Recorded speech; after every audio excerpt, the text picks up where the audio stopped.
Good evening, Ray Moses here. I am in Porlock, England, visiting my big sister, Kim Nora, and she's one of my mentors in cooking and especially on how to bake bread.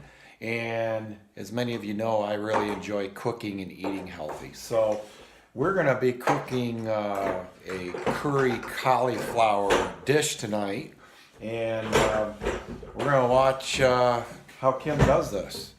Prepare all my ingredients to make a cauliflower cashew curry, or it could be a cashew cauliflower curry. I think it's an Indian dish, but the only spice I have in it is curry. So it's either Indian or Sri Lankan or some Asian dish. I got this from a website called 101cookbooks.com. I just thought it sounded great because I love the ingredients. So I'm assembling my ingredients currently. I have all my ingredients in front of me. So I don't have to run around and find them. So what I'm going to do is I'm going to prepare the ingredients before I assemble the recipe. So the end attached there.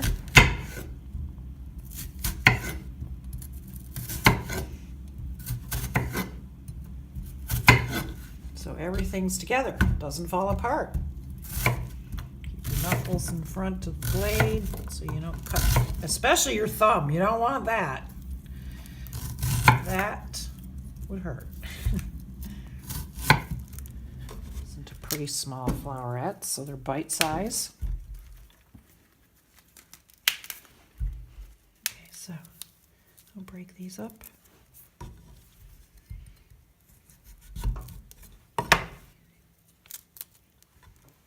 I'm going to chop this up into, well, I will cut it up into cubes.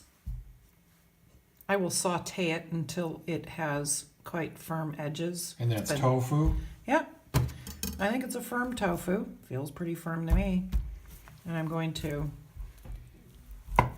cut this into And a lot of people think, you know, myself included, think tofu is rather flavorless. So what's the attraction? Yeah, what's the attraction using tofu? I like the texture. And I like that it does take on the flavors of the other ingredients that it is prepared with. Other than that, it's an ingredient you can leave out if you don't like it. Chew my food. I like chewy tofu. I'll prepare my vegetables and add this back in. For two of us. And we'll have a little left over, about 280 grams of rice. And what kind of rice is that? Brown basmati.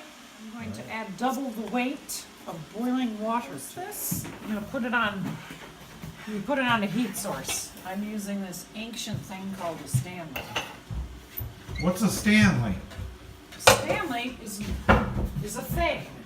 It's an old thing that does, it's powered by oil, and it does our hot water and our heat. And it's always hot when it's on, so I can just lift up a plate at any time. I can just lift up a cover at any time, and this thing's hot. And it's about, we have it set at a temperature that's about right. And you're gonna add some simmering salt. rice. Are you gonna add some salt to this too? Yeah, I'm gonna add some salt. So I was taught you put the knife over it, smash the knife down, squish the garlic, and then it's an easy way for me to peel it. I notice you're slicing it though. Why are you doing that? Because I like pieces of garlic in my mouth. If you smush it, you get a nice garlic flavor, but you don't get a nice garlic piece in your mouth. So you're using 2 whole cloves right now, or is there some variation for this in the recipe? It calls for 1 medium clove. Oh, that's not enough garlic. Anybody who knows cooking and likes garlic, these people just don't like flavor, right? Thinly. Very thinly. So you're over here cooking the rice while you got the tofu going. Yeah, the rice, I started out the grain itself with hot boiling water, pouring hot boiling water in with it, not boiling the water and then adding the rice. I didn't do it that way. That's just shortening up your cooking time, right?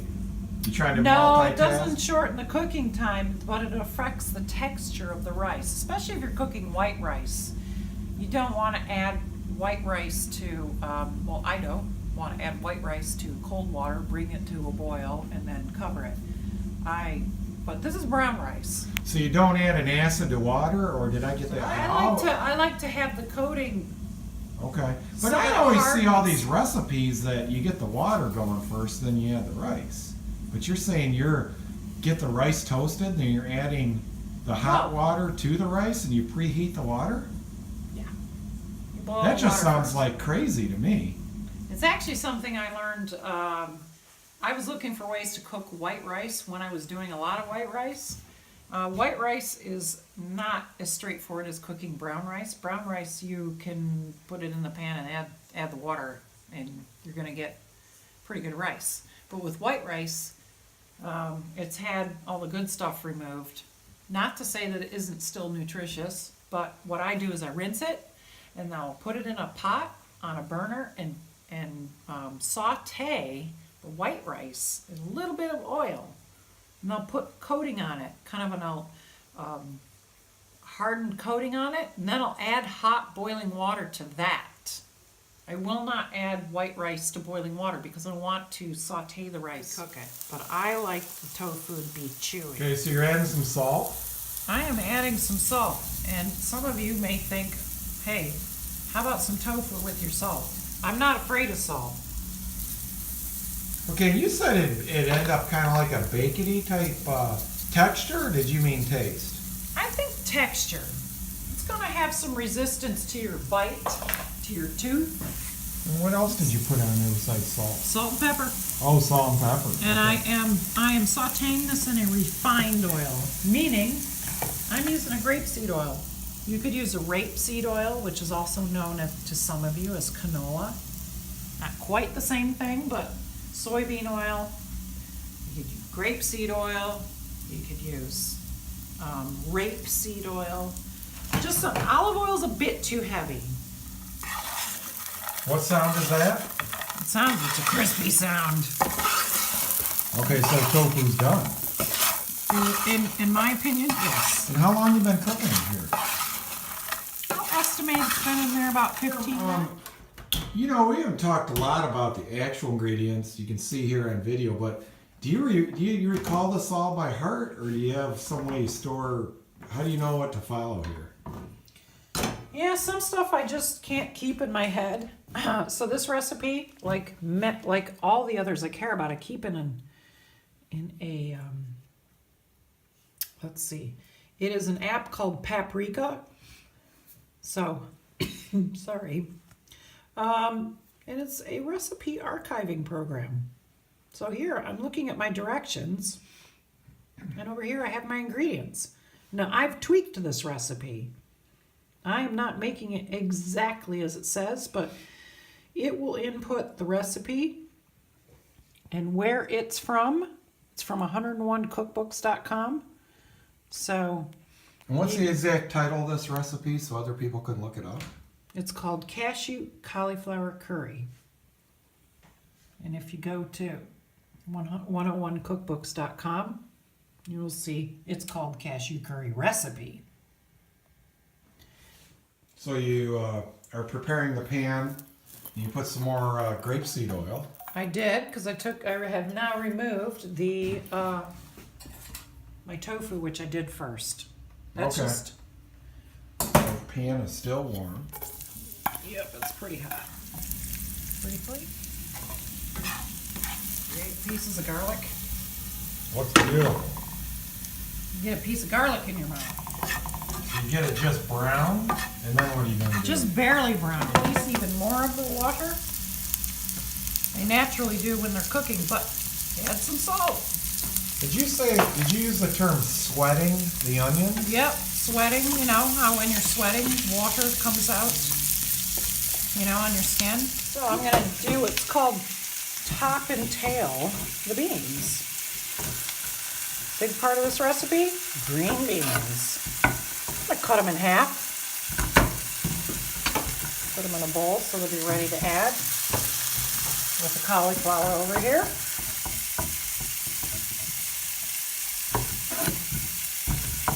top and tail. Yeah, just line them up and cut off the tops. I already did the tails. That's faster than snapping them with your fingers and taking the ends off. Yeah, who the hell does that?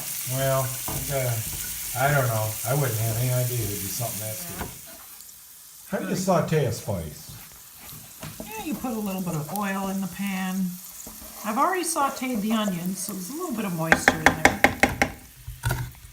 Mince this.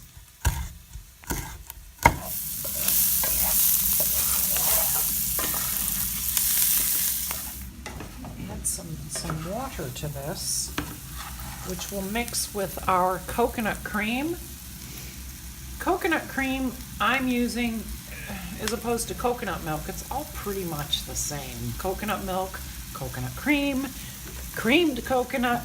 I think next time I'll go for the creamed coconut. Woo. I think there's some heat in that pepper. Because this is 100% coconut. This is not 100% coconut. It's got some water and some stabilizer in it.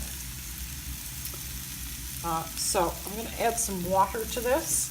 In that well. What are you going to do? You made a well? I made a well. Makes it easy to add something to all these chunky ingredients. So I'm adding my coconut cream. When I seriously started searching the internet for rice recipes, not really recipes, you know, we're all pretty happy with rice, water, salt, basic recipe to cook rice, but how do you cook the rice? It's all in the handling of the rice. The sky is the limit. People will post, you know, how their aunt did it, how their mother did it, how their cousin back in India did it. So rice is like cooking a lot of other things. There are many different ways to sure. And as I understand it, you love rice. This is ready to serve. We got a nice kind of, it's got a nice liquid to it.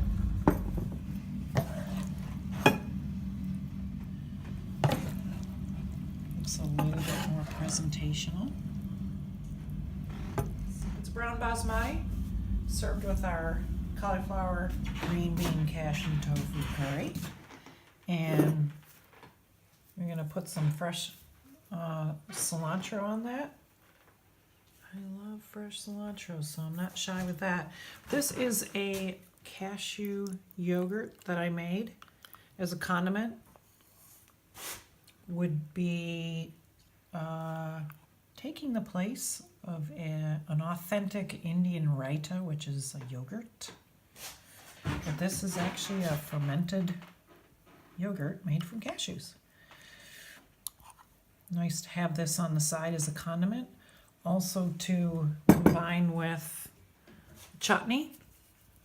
Now, you might be familiar with mango chutney, but this is a Greencomb special, damson chutney. You can make chutney out of anything, but this is pretty thick stuff. Tends to be sweet and vinegary, has sweet, tangy notes. Damson chutney, made from damson plums from Greencomb Gardens. That I made from a variety of peppers. I don't know what kind of peppers, but it adds some extra heat. And how to eat this: you can combine rice with your vegetable preparation and take a little bit of this sweet vinegary chutney, a little bit of yogurt, and pop it in your mouth.